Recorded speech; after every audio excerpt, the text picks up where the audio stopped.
Om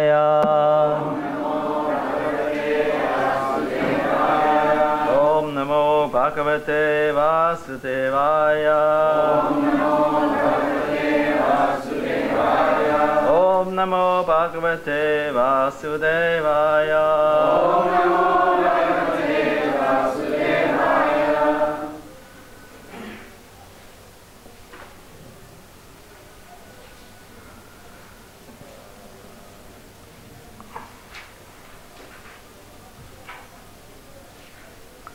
So we read from Srimad Bhagavad Gita, 8th chapter, text 7.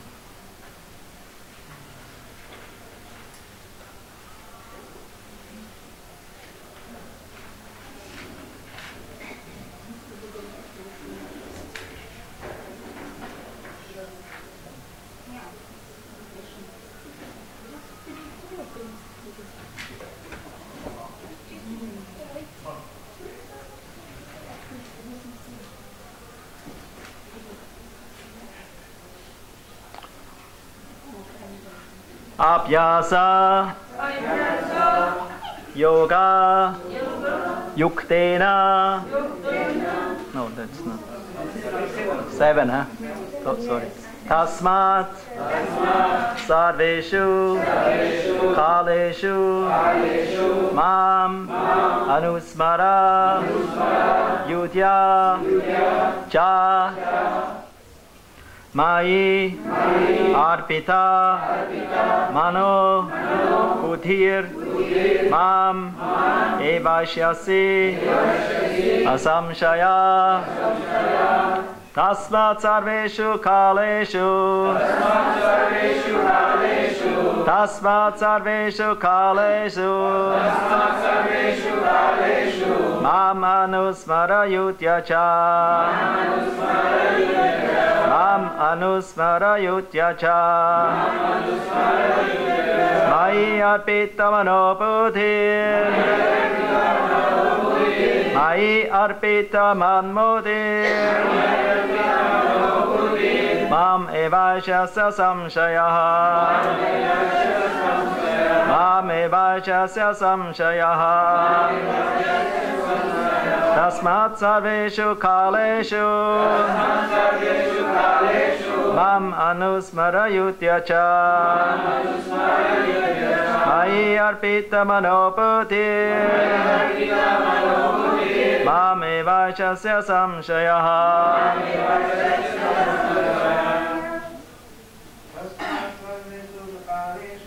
Tasmat Sarveshu Kaleshu Mam Anusmara Yudyacha Maya Pita Mano Buddhir Mam Evashyasya Samshayaha Tasmat Sarveshu Kaleshu Mam Anusmara Yudyacha Mam Anusmara Yudyacha Maya Pita Mano Buddhir Mam Evashyasya Samshayaha Adachis Tasmat Sarveshu Kaleshu Mam Anusmara Yudyacha Maya Pita Mano Buddhir Mam Evashyasya Samshayaha Tasmat Sarveshu Kaleshu Mam Anusmara Yudyacha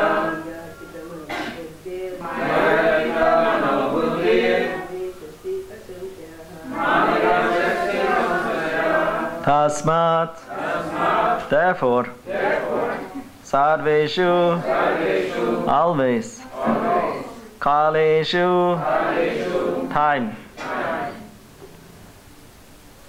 Mam, unto me, Anusmara, go on remembering, Yudya, fight, Cha, also, Mai, unto me, Arpita, surrender, Mana, mind, Buddhi, intellect, Mam, unto me.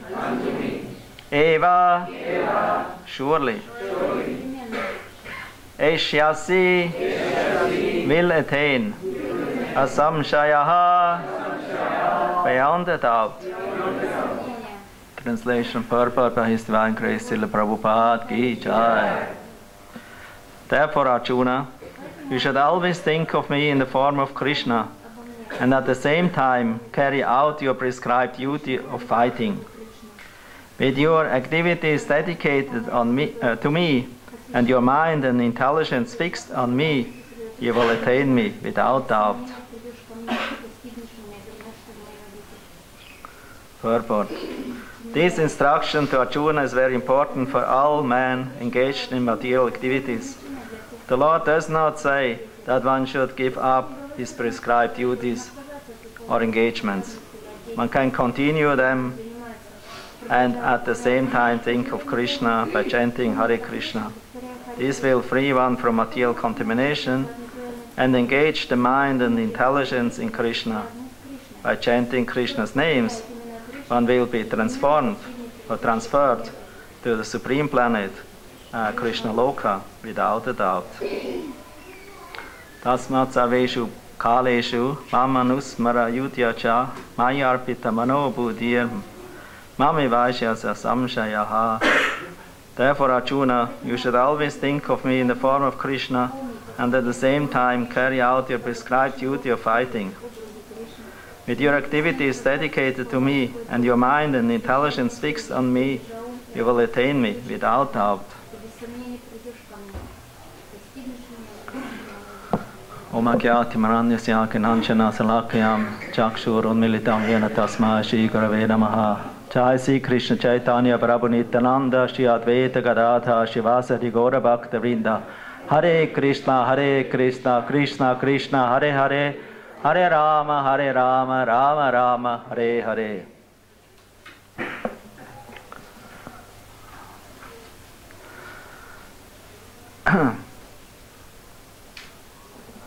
So this 8th chapter, Brahma Taraka Yoga, it's entitled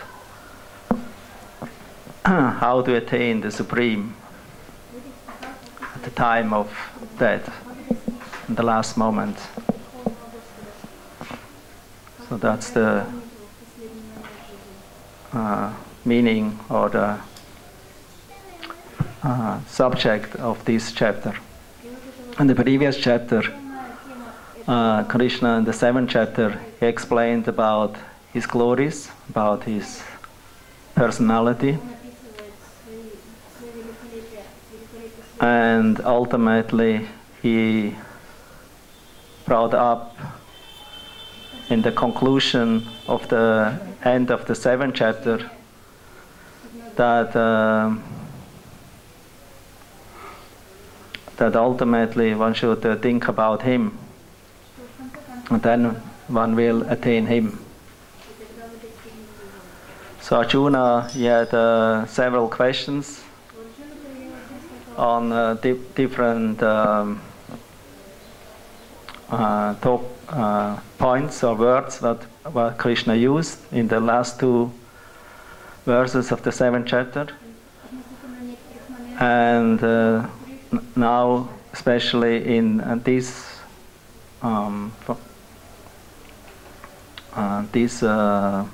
verses here are describing how we can attain Krishna, because Krishna explains if one understands him, his nature, and also understands the nature of the soul as Brahma, eternal, and understands his entanglement in this material world through the network of karma,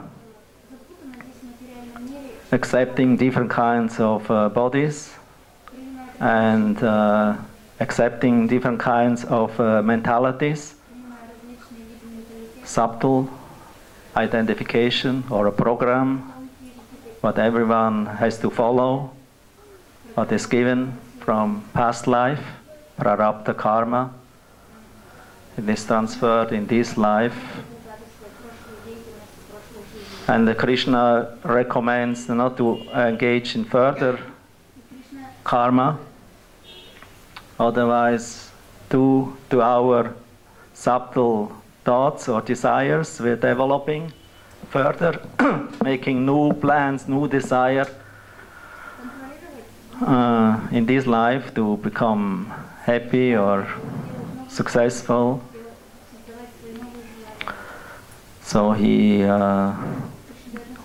doesn't want to encourage Arjuna to engage in further karma, in aparabdha, further karma, subtle karma. Everything comes from aparabdha.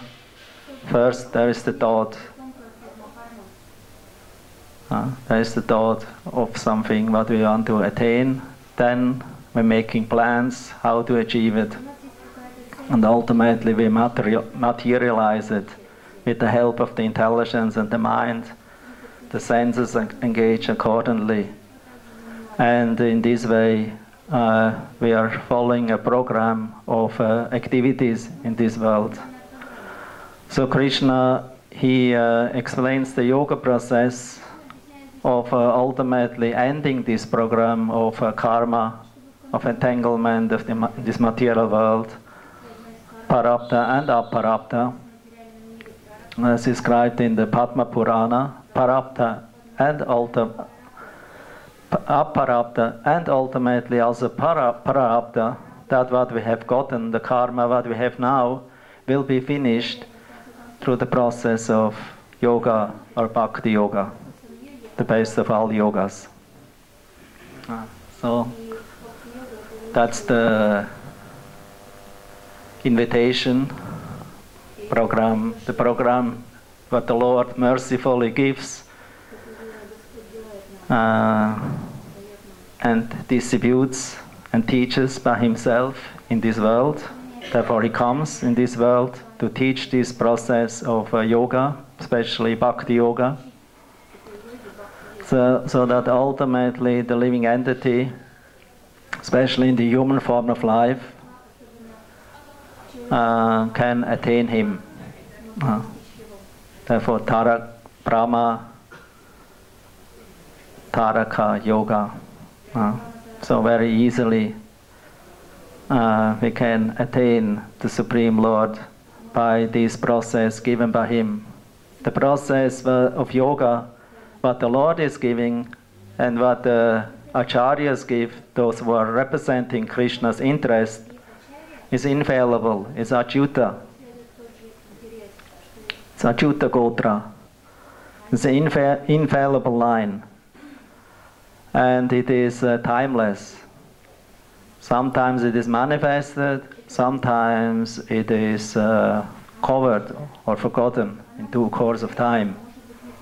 Therefore Krishna, he tells himself, and also Kapila Dev in the third canto mentions that whenever this yoga process or this knowledge about the Lord is lost, he comes again as an avatar to establish this lost science, and so that to introduce this process again. So Krishna can do that. Ordinary human beings who make their self-imposed processes entangle themselves in the unlimited network of the karma, and therefore cannot ultimately come out of samsara, of the cycle of birth and death.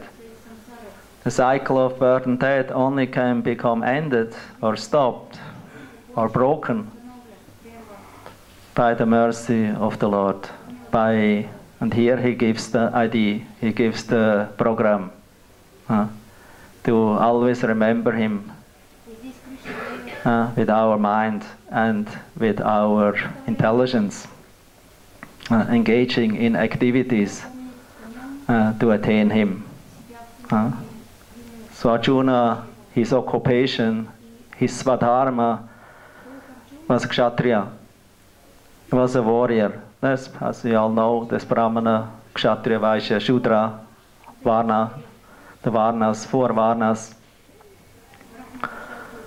And these Varnas, Jati Varnam, Yasrishtam, Guna Karma, Vibhagasha, these Varna and Ashrama ultimately also is given by the Lord Himself. It is eternal. It is always existing in the material world. And Varna is given according to one's nature, Svadharma. One's occupation is Sva, it's according to our own nature. One engages in activities. So Arjuna, his nature, he was a warrior, he was a Kshatriya. He was not a Brahmana. So he wanted to renounce his work as a Kshatriya and not fight, to become ahimsa, peaceful, non-violent, like a Brahmana. So ultimately Krishna, he wanted to bring Arjuna to the point that ultimately doesn't matter if you're Brahmana, Kshatriya, Vaishya or Shudra,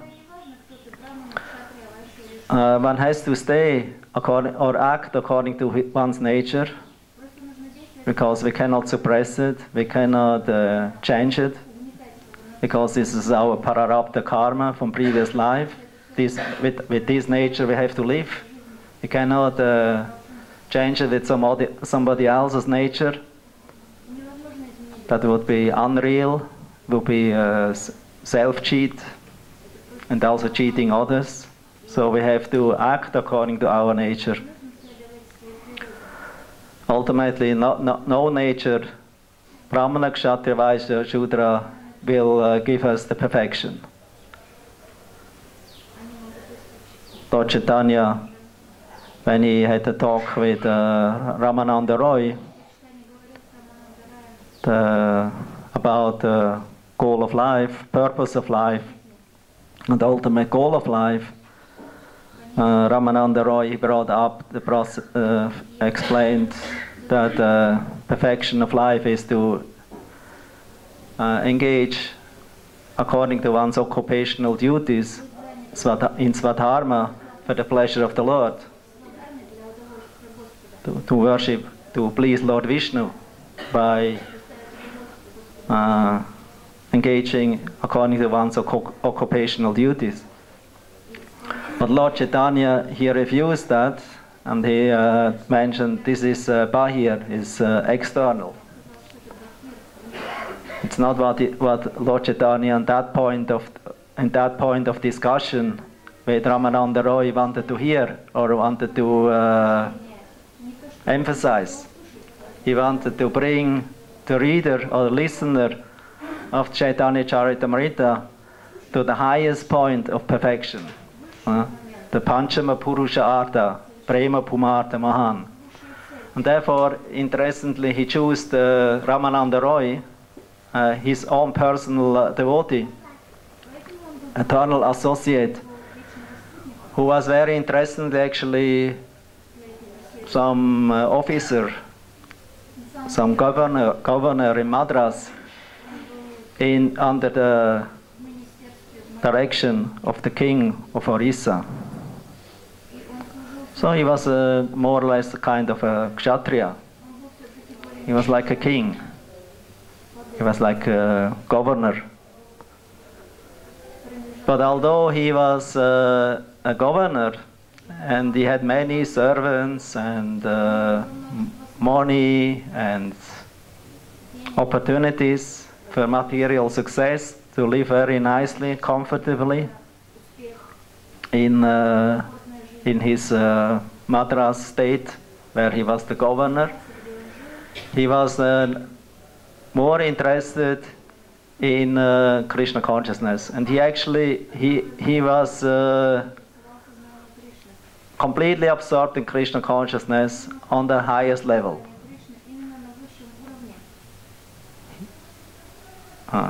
He even was teaching Lord Jagannath's Devidasis, those who are the dancing girls who were dancing and singing in the night the Gita Govinda for the pleasure of Lord Jagannath. He was teaching them.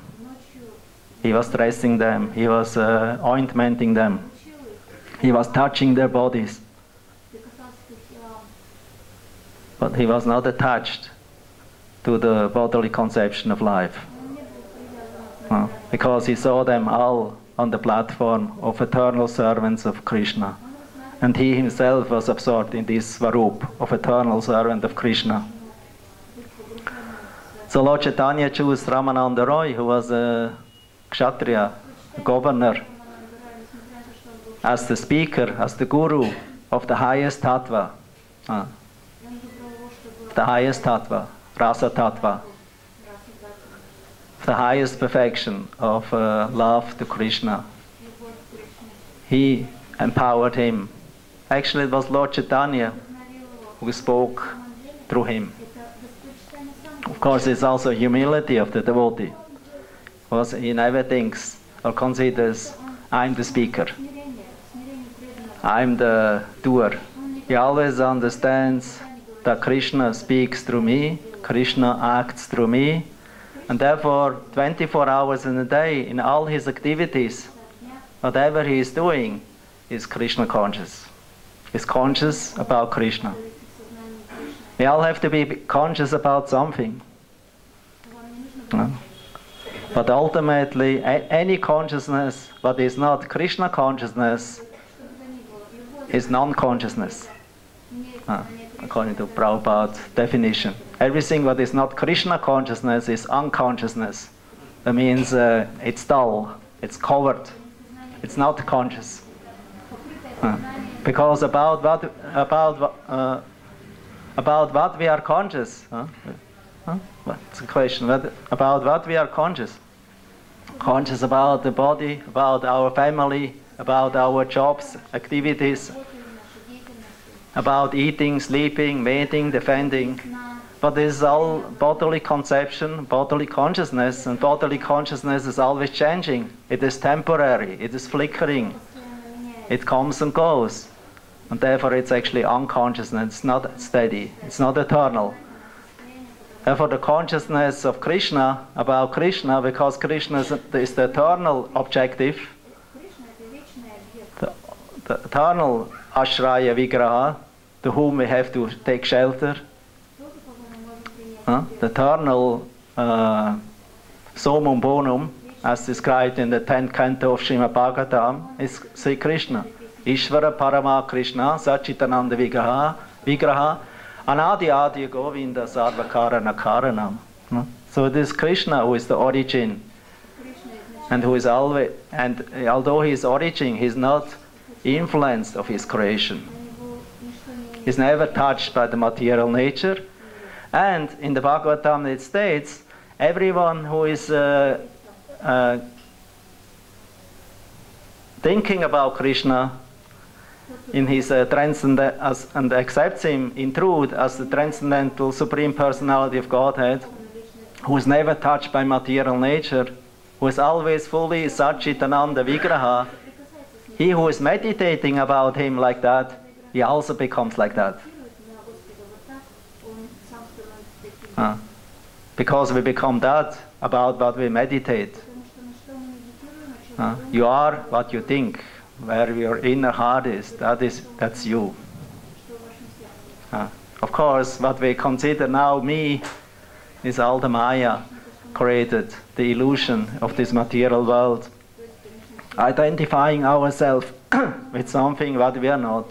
So that's Maya. It's the illusion. This is called cause under Ahankara. Actually, Ahankara is spelled Aham-kara. Spell it mostly in the wrong way. Aham-kara, Ahankara, but actually it's above the N is a point, a dot, and therefore it is spelled like Sankirtan. Sankirtan is Samkirtan, Sama Kirtan. And Ahankara is Aham. Aham means Kara. Aham-kara. Aham means I am. But what I am this body, this mortal body. If you think about this, this is the subtle identification to identify ourselves with the subtle and with the gross body. This is ahamkara. I am. But, the impersonalists also say aham, I am. But they understand I'm not this body, but what I am, I'm Brahman. Aham Brahmasmi. That's their identification. But that's also Maya. Prabhupada pointing out the last snare of Maya is Aham Brahmasmi, I'm Brahman. I'm God or Brahman myself. That's also an illusion. That's the last snare, the last trick of Maya. So therefore it's very important that we hear about yoga or bhakti yoga especially also from the highest authority, from Krishna and from the personality who represents Krishna's interest, who knows Krishna, who is fully surrendered to Krishna, not as an occupation to make money or disciples. Nadanam nachanamna sundarim. Kavitam vachakadesha kame. Mama jamani jamanishvare bhavata bhakti rahaitu ki dvai. Chaitanya Mahaprabhu prays in Shikshastakam prayer. Nadanam, I don't want to have any big amount of money or any kind of money. There are many devotees here in Vrindavan. They just live on Krishna's mercy. They do bhajan, hearing, chanting, remembering Krishna, worshipping deities or engaging in devotional service, various kind, ninefold process. They don't go even on Madhukari.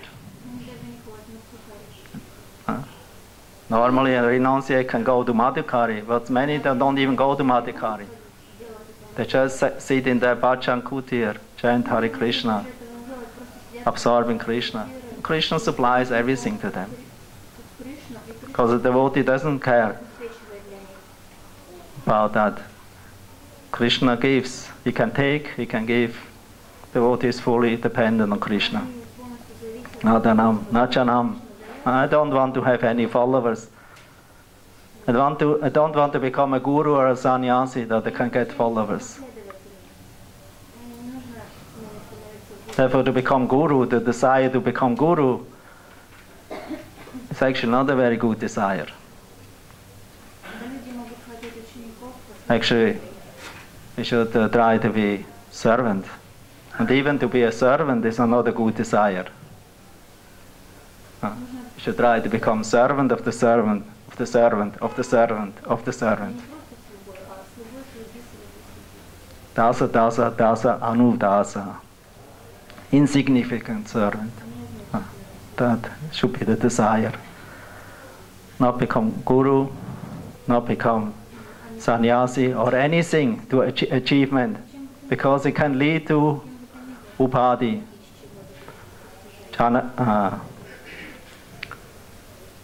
moni, kanaka, pratishthabhagini, kamini. That's the allurements what Maya gives or can give to the devotee. Money, followers, women association, and name and fame, adoration. The subtle sex also is there. Maybe somebody conquers the gross sex, but the name, fame, adoration is still there. And that's subtle sex. Although this is less harmful than the gross sex, but still one has to be careful, even also become purified of that.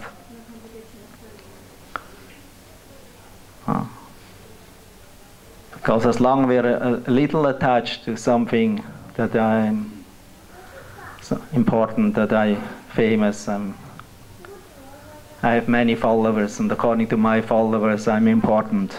This is can be very dangerous and can be a cause of fall down. Therefore, many sadhus here in Vrindavan don't accept disciples. Even Sanatana Rupa Goswami didn't accept disciples. They had no Diksha disciples. Only they gave Shiksha. They wrote books. They didn't want to entangle themselves in so many things. Only Gopal Bhatta Goswami, later on, he accepted. Raghunath Bhatta, they initiated. Lokanath Goswami, as we know, he didn't want to initiate. He was always in his bhajan kutir, worshipping his Ishtadev,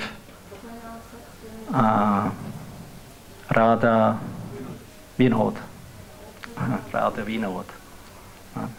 Radha Gokulananda Mandir. You can see Radha Vinod, the worshipable deity, Ishtadev of Lokanath Goswami. He was always engaged, 24 hours in bhajan, in hearing, chanting, remembering about Krishna. So he didn't want to entangle himself in to attract followers. Only when ultimately Narottam Das Thakur came to Vrindavan, he was a prince from Bengal, Keturi Gram. His father, he was a king. He was a big landowner, Zamindar, so a big controller. But Narottam, he had no interest in kingdom, because he had a higher purpose.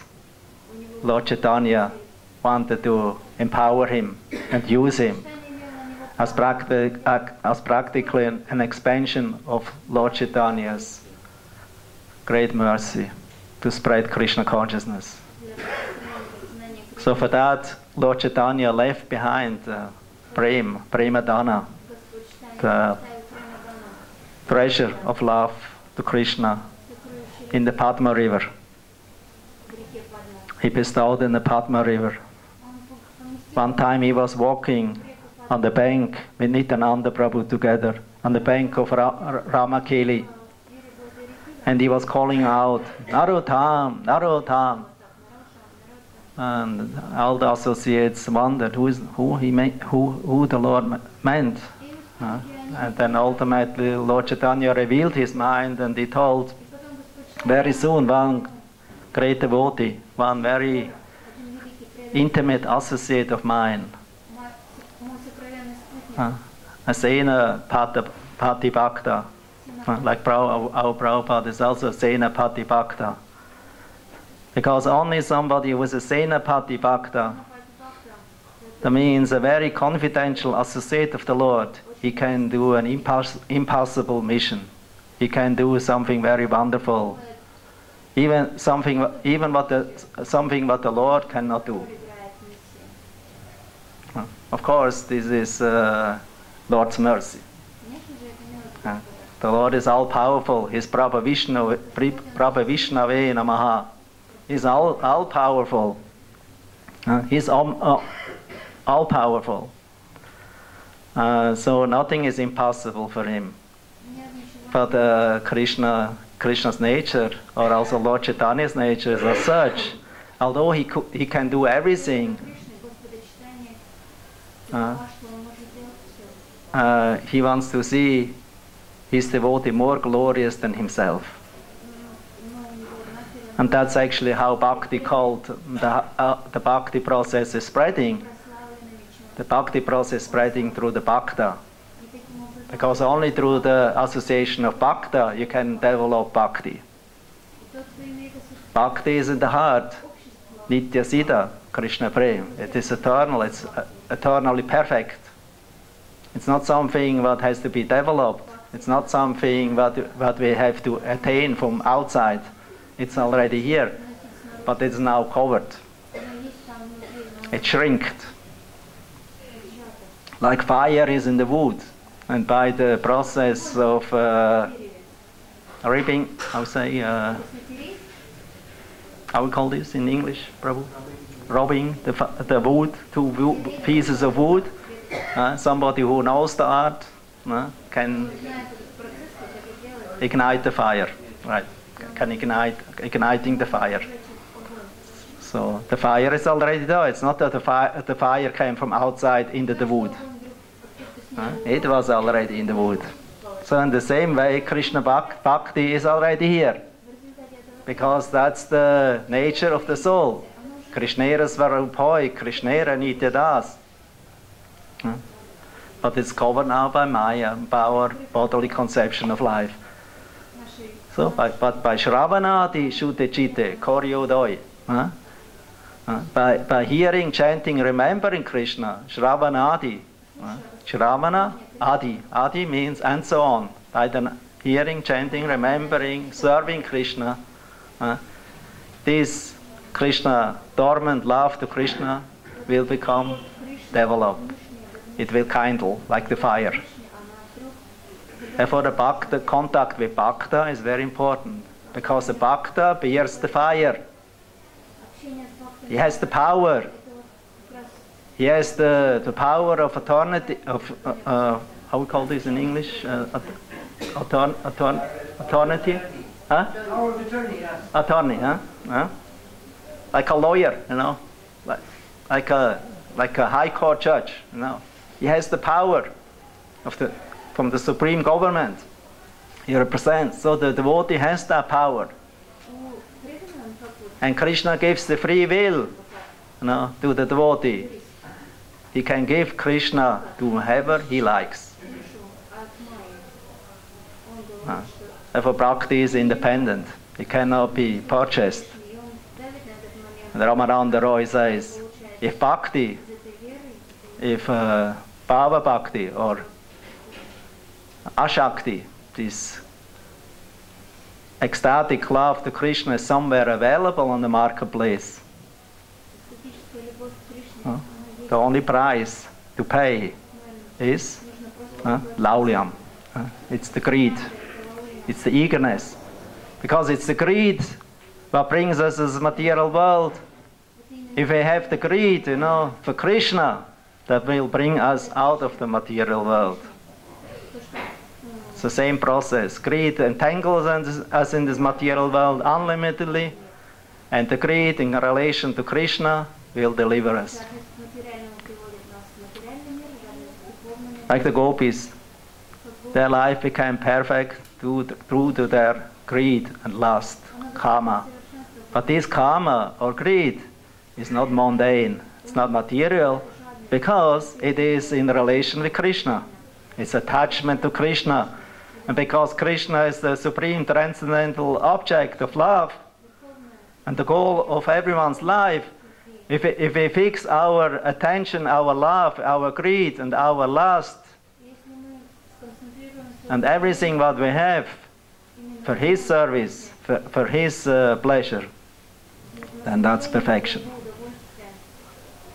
For Narottam Das Thakur, when he received this mercy of Krishna, of Lord Chaitanya, he became the embodiment of his own prema. This is very special. He became the embodiment of Lord Chaitanya's own prema, ecstatic prema of Radha Krishna in the supreme form. So in Narottam, his program, the plan of the Lord was to send him to Vrindavan.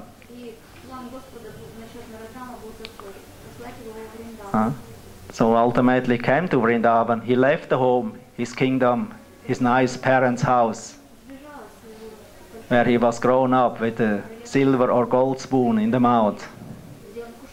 He left it without any attachments and came to Vrindavan.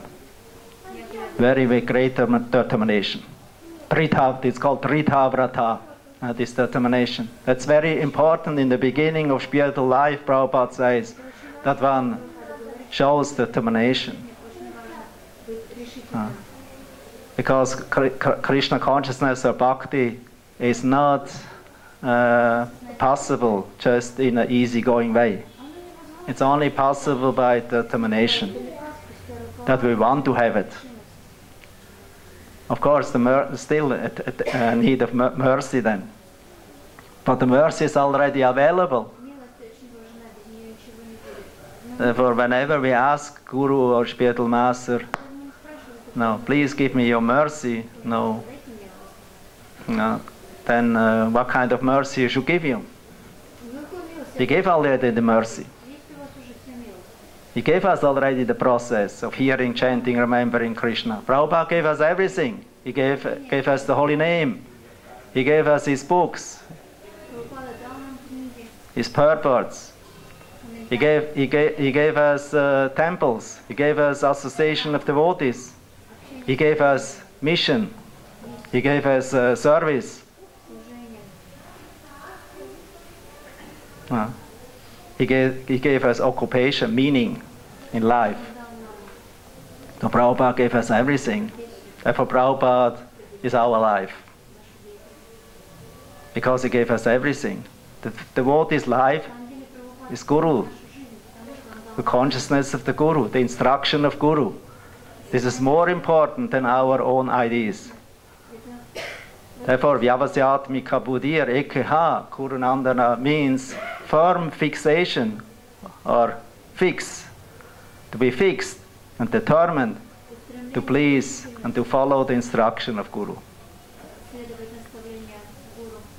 This Guru Nishta is very important, and this fixation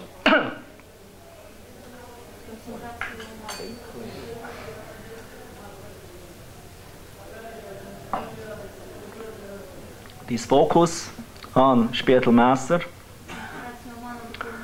is very, very important. This is essential. This is the prana. This is the prana of the devotee.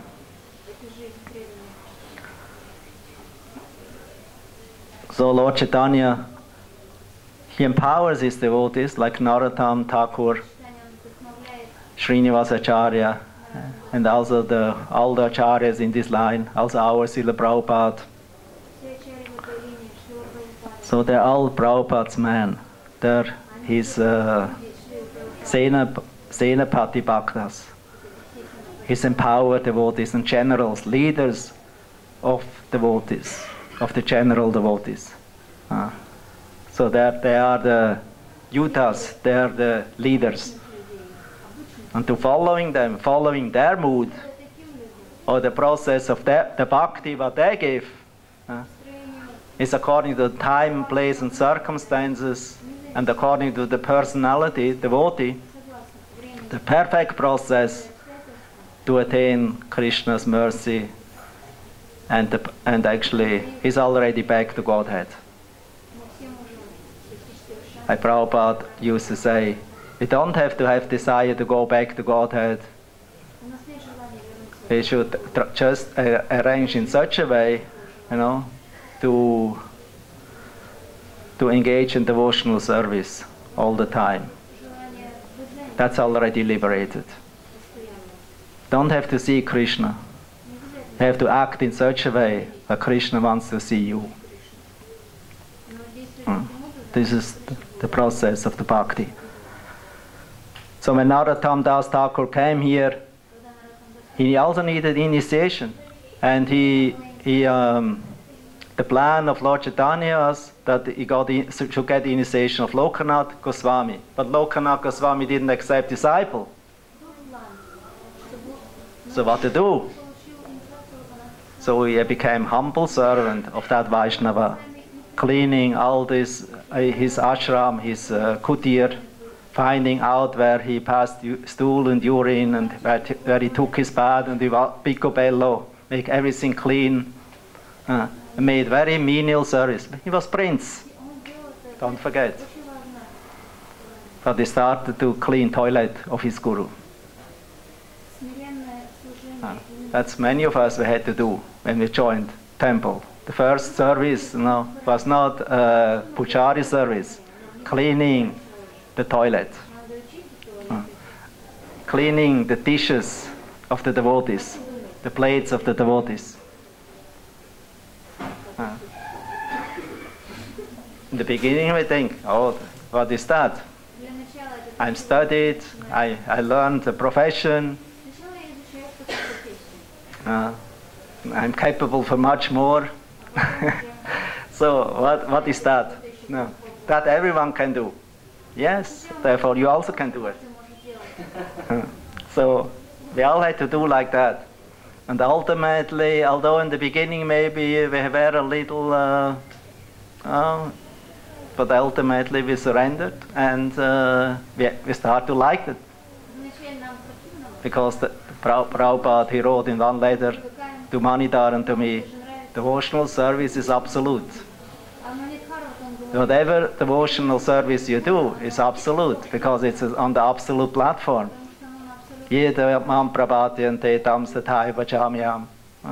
Krishna reveals himself according how we desire. Although book distribution or preaching is very dear to Krishna, but devotional service in general is absolute. So whatever we do, cleaning the toilets, the dishes or plates of the devotees or of the deities, or cleaning the temple room, going out on Sankirtan, preaching, puchari work, preaching in general, giving lectures. So whatever we do, even if we are grihastas and live outside and we have an occupation and we do some kind of work to maintain our family, ultimately everything what we do is meant, as Prabhupada pointed out in Chaitanya Charitamrita, the famous verse from Padma Purana, Smarta Vyam Satatam Vishnu. To always remember Vishnu or Krishna. First rule. It's first rule. Always to remember Vishnu or Krishna. It's the first rule of 64 rules given in Nectar of Devotion. There's 64 rules of sadhana bhakti in Vidhi Marg. And of 64 rules, 2 are most important. Without these 2, Smartavyam Satatam Vishnu. Always remember Vishnu or Krishna. First rule. Second rule, Visvartam na bhavasya chit. Never to forget him. That means we should, in purport, Prabhupada says, we should engage our life in such a way so that we always can remember Krishna and never forget him. Therefore, the most important of all instructions of the spiritual master, what he has given, is that to chant Hare Krishna Mahamantra 16 rounds minimum every day in loud, nice chanting, qualitative chanting, and this will give perfection. This will give perfection. So to follow the Guru's instruction, therefore, is and to please him with menial service and to follow his instruction means that's his mercy. And with his mercy, we actually have Krishna's mercy. Yasya prasada bhagava prasado, yasya prasada nagati kotobi. So without mercy, bhagavat prasadam of the Lord and the devotee, there's no success. We cannot attain perfection. We cannot take ourselves out of samsara on our own. So we're powerless. And that everyone ultimately have to recognize, and therefore one has to become meek and humble. That's a sign of intelligence. The demons, they're materially intelligent, but they're actually very foolish, unintelligent, and therefore they become very proud on their activities, on their success, and very much attached. But the devotee is opposite of that. The saintly personality is always humble and detached. And the detachment from material activities, and material possessions and achievements or titles the detachment will give us opportunity to become attached to Krishna. Like Sanatana Goswami and all the Goswamis here in Vrindavan, they were supremely detached, but supremely attached to Krishna. Therefore, their vairagya was not artificial. Sanatana Goswami became famous as a great vairagya. That was Lord Chaitanya's desire for him, to show the path of detachment. But he was all the time engaged in devotional service, in thinking, remembering Krishna, chanting the holy name. This is the Vrindavan mood. That's how we can enter Vrindavan. That's by following the examples and the moods and the key of the devotees. The devotee has the key. They have the key to enter Vrindavan. Vrindavan is locked because Krishna kept it secret only for his eternal associates. Therefore, Chaitanya Charitamrita stated the storehouse of love of Godhead was locked, especially after Krishna left. But when Lord Chaitanya with the Panchatattva members came, they broke up this storehouse of love of Godhead. They broke it up and took the contents, these fruits of love to Krishna, this treasure, and relished it, became intoxicated and mad, chanting the holy name and absorbed in Krishna Prem.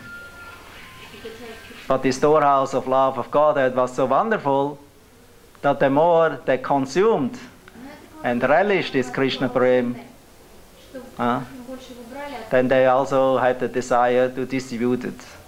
And the more they relished and distributed, and when they saw people taking the process, they became very happy and they distributed more and more, and the storehouse and love of God didn't diminish. It supplied more and more. It's Ananta. Because Krishna's world and everything in relation with Krishna is Ananta. It is eternal. It has no end. So the distribution of Krishna Prema has no end. It always goes on, and it always supplies more and more nectar and opportunity for spreading Krishna consciousness. We only have to be awake and ready for that service of relishing Krishna consciousness and also distributing. It goes hand in hand. If you only distribute but don't relish, it's not so nice. It is nice in one sense because it's a service. But ultimately, if we distribute Krishna consciousness or teach others Krishna consciousness, but we also get experience or relishing it, that's perfect. The achara and the prachar has to go hand in hand. Then that's it's actually very nice. All these great devotees who lived here in Vrindavan, Lord Chaitanya's associates, and also the later generations, they were all perfect in achara and prachar. And therefore, they could actually, each and every single personality could deliver the whole universe. They were so much powerful, so much influential. But of course, they didn't do everything by themselves. Lord Chaitanya himself could, with the Panchatattva, overflow the whole universe with Krishna Prem. And he actually even did it. But he also left something behind so that the future generation of devotees will not become unemployed. That they also have seva, that they also have a mission. If all Lord Chaitanya and all his great associates would already do this service and deliver to everyone, then what we would do nowadays? Of course, we could chant Hare Krishna and be happy. But that's the nice thing. Krishna leaves a mission behind. Lord Chaitanya giving us this mission. Panchatattva with his Panchatattva members, with all his associates, he engaged in that mission for the welfare of others. Because Lord Chaitanya thought, I'm a gardener. That's all. I'm a gardener. And I brought this plant here, of bhakti to this world. And I planted it in a futile, in a very nice soil where it can grow. And I'm watering it. I cultivate it so that it will grow and that it will get very powerful branches and sub-branches everywhere, spreading. And of course, by the watering process and the cultivation of this tree became very big, unlimited, and gave very nice sweet fruits of bhaktas, of Lord Chaitanya's devotees. And then Lord Chaitanya, when he saw all these devotees spreading through the Chaitanya tree, through the different branches, and all their followers and devotees, how they developed, he gave them instruction. He gave them instruction, and because the gardener is like the architect. He cultivates the garden with the plants and in a way as he likes. So Lord Chaitanya made this garden, and this tree, according to his plan. He gave the whole spiritual program in it, so that it will spread all over the universe. And therefore the instruction what Lord Chaitanya gave, to all the branches and sub-branches is to Pritavite Achayate Nagaradigram Savatra Bajai Bahoi Bemore Naam. Pritavite, every town and village, all over the universe, all over the world, this Krishna consciousness should be spread. Parate Bhumite, Hoile Manusa Janma Chara, Janma Sarta Karikara, Para Upakara. That's actually the verse. The first one you can skip. It's also important, but the second one is actually the verse that Lord Chaitanya spoke in this connection. He gave the instruction, Parate Bhumite, Hoile Manusya Janma Chara.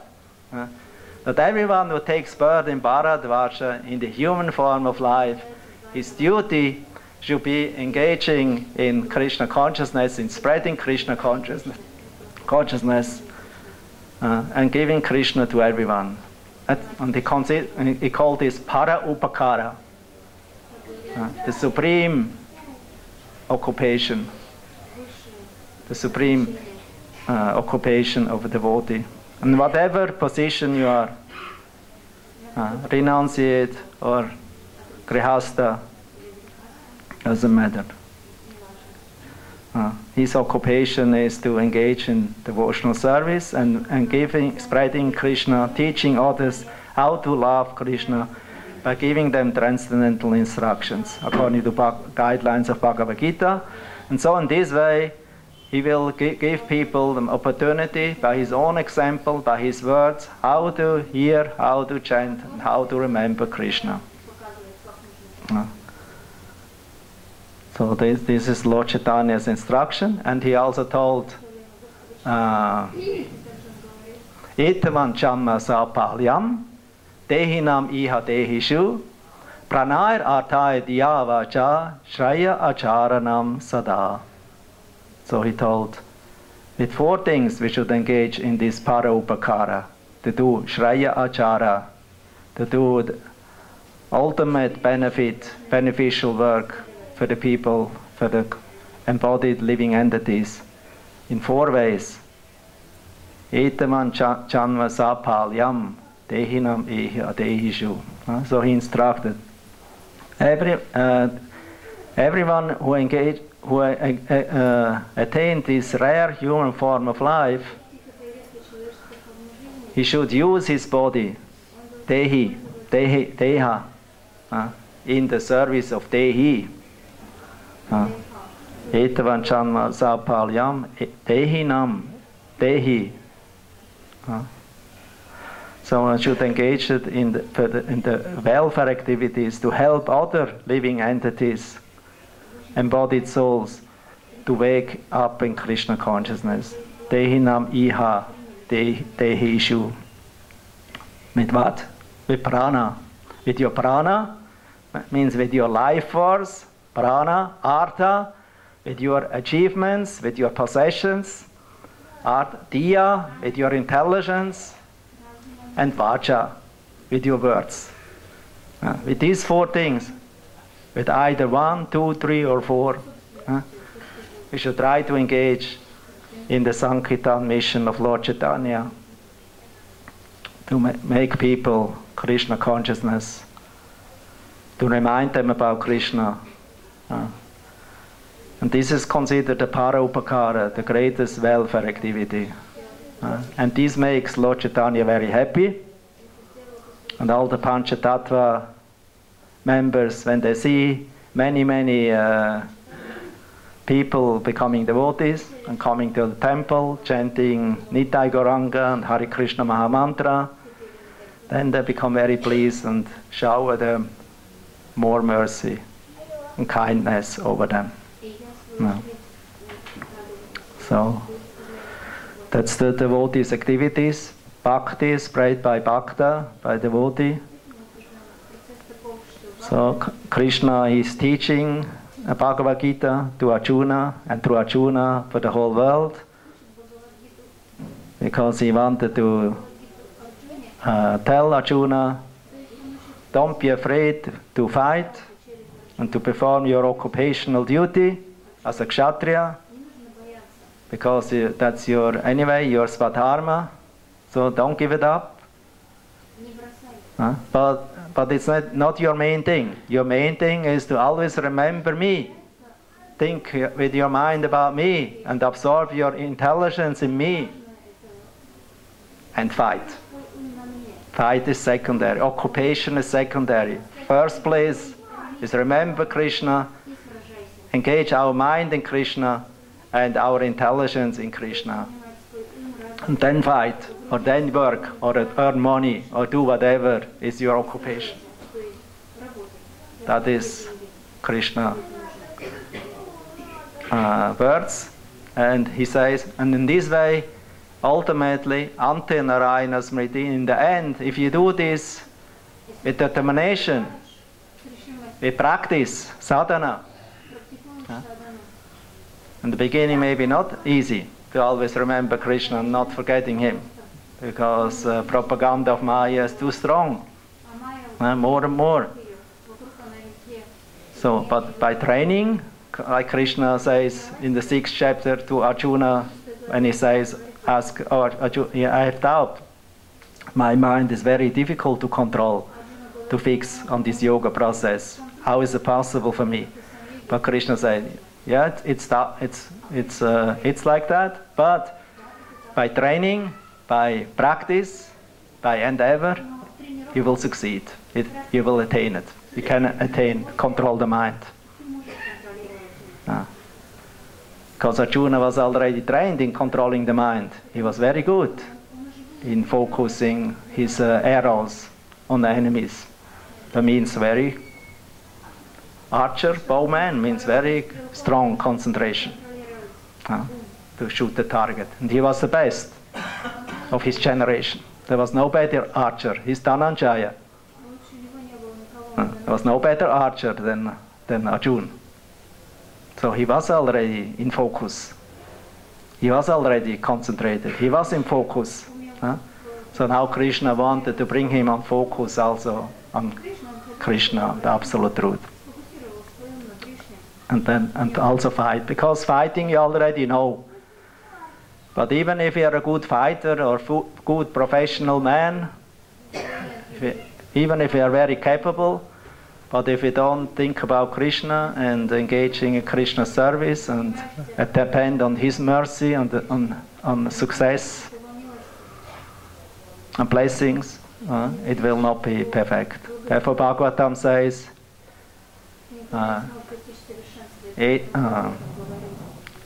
what is the verse? Second chapter. Etavan. Etavan Sankhya. Etavan Sankhya Yoga Bhyam. Swadharma Parinishtaya Janmalaba Parampumsham Ante Narayana Smriti. So that's from second canto, first chapter, text 5. So either you are a jnani or a yogi or engaged in Varnashram Dharma. In any way, engage in such a way your mind and your intelligence that you always can remember Krishna. That's the tasting point, even in the time of death. And there is the greatest bewilderment and confusion in our body and mind. Yamunacharya, therefore, he prayed, my dear Lord, now I'm still young. I'm not so much disturbed. My mind and body is still good, okay, functioning. So therefore, let me now die and fix, because now I can fix on you. Later on, maybe, if I'm old and my throat becomes choked up by mucus, and I cannot therefore chant and call out your holy name, my mind will be confused and bewildered. I cannot remember you. I will be unsteady, very flickering, very confused. And then maybe I cannot remember you. Therefore, better let me now die, because now my mind is fixed. Of course, for a devotee, he has no fear of death, because a devotee always, who always endeavors and engages, tries his best, following instruction of spiritual master and engaging in steady devotional service, the success is ultimately guaranteed. And there are many devotees, great personalities here in Vrindavan who gave their body up in perfect samadhi, even without disease. They just chanted Hare Krishna and passed away. That's possible also. Although this is, we don't always have to think we have to die in hospital or in deathbed. Prabhupada also used to say, I don't want to die on the bed. I want to die in the battlefield of preaching. And that actually Prabhupada did, although he passed away here, but he was practically until the last days, he was, I would say, dictating his Bhaktivedanta purports. 10th canto, 13th chapter. You can read, very nice, very sweet. Brahma Lila, Brahma Vimohana Lila. And all these childhood pastimes of Krishna, Prabhupada very nicely commenting, very sweet. Although he had incredible pain. Doctor told, an ordinary person cannot tolerate this kind of pain. But because Prabhupada, he was so fixed in Krishna and in the mission, to fulfill the mission of his Guru Maharaj, to write these purports of Bhagavatam for the English-speaking world, he didn't thought about that. It didn't disturb him. He was fixed in the fire of mission, in the fire of devotional service. And in that point, he passed ultimately also away. Krishna took him, and but he always remained with us through his instructions. Through his words, through his books. Hare Krishna. Srimad Bhagavad Gita ki jai, Srila Prabhupada ki jai.